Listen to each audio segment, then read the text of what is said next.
അമ്മ ദൈവങ്ങളുടെ ഗണത്തിൽപ്പെടുന്ന പ്രധാനിയായൊരു തെയ്യമാണ് പടാർകുളങ്ങര ഭഗവതി തെയ്യം. ശിവപുത്രിയായ കാളിയുടെ സങ്കല്പത്തെയാണ് ഉഗ്രമൂർത്തിയായ പടാർകുളങ്ങര ഭഗവതി തെയ്യമായി കെട്ടിയാടുന്നത്.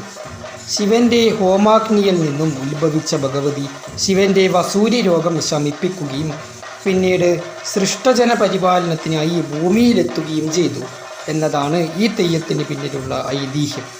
ഒരു നാൾ നായാട്ടിനിറങ്ങിയ ഒരു നായർ കാട്ടിൽ ഒരു ദിവ്യ വെളിച്ചം കാണുകയും അത് പടാർകുളങ്ങര ഭഗവതിയാണെന്ന് അരുളപ്പാട് അദ്ദേഹത്തിനുണ്ടാവുകയും ചെയ്തു.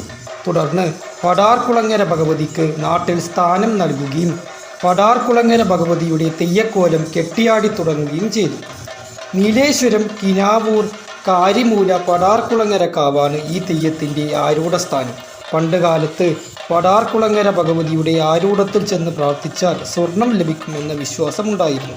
എന്നാൽ ലഭിച്ച സ്വർണം ആവശ്യം കഴിഞ്ഞാൽ കാവിൽ തിരിച്ചേൽപ്പിക്കണം. ഒരു നാൾ പടാൽ ചൂരിക്കാടൻ നായർ തറവാട്ടിലെ ഒരു സ്ത്രീക്ക് പ്രാർത്ഥനയിലൂടെ നേടിയ സ്വർണം ആവശ്യം കഴിഞ്ഞ് തിരിച്ചേൽപ്പിക്കാൻ പറ്റിയില്ല. മാത്രമല്ല, തിരിച്ചേൽപ്പിക്കുന്ന സമയത്ത് മുഴുവനായും കൊടുത്തതുമില്ല. ഇത് മനസ്സിലാക്കിയ ദേവി വാഹനമായ മുതല ആ സ്ത്രീയെ ആക്രമിക്കാൻ പുറപ്പെട്ടു. എന്നാൽ തൻ്റെ അനുമതിയില്ലാതെ സ്ത്രീയെ ആക്രമിക്കാൻ പുറപ്പെട്ട മുതലയെ ദേവി തൻ്റെ മന്ത്രശക്തിയാൽ കല്ലാക്കി മാറ്റി. പടാർകുളങ്ങര കാവിന് സമീപം ഇന്നും മുതലയുടെ രൂപത്തിലുള്ള കല്ല് പണ്ട് ഭഗവതി കല്ലാക്കി മാറ്റിയ മുതലയാണെന്നാണ് വിശ്വാസം. തൻ്റെ വീട്ടിലെ സ്ത്രീയുടെ തെറ്റ് മനസ്സിലാക്കിയ ചൂരിക്കാടൻ നായർ തറവാട്ടിലെ കാരണവർ ചാത്തമത്ത് പടാർച്ചേരി പ്രദേശത്ത് ദേവിക്ക് കാവുണ്ടാക്കി നൽകി.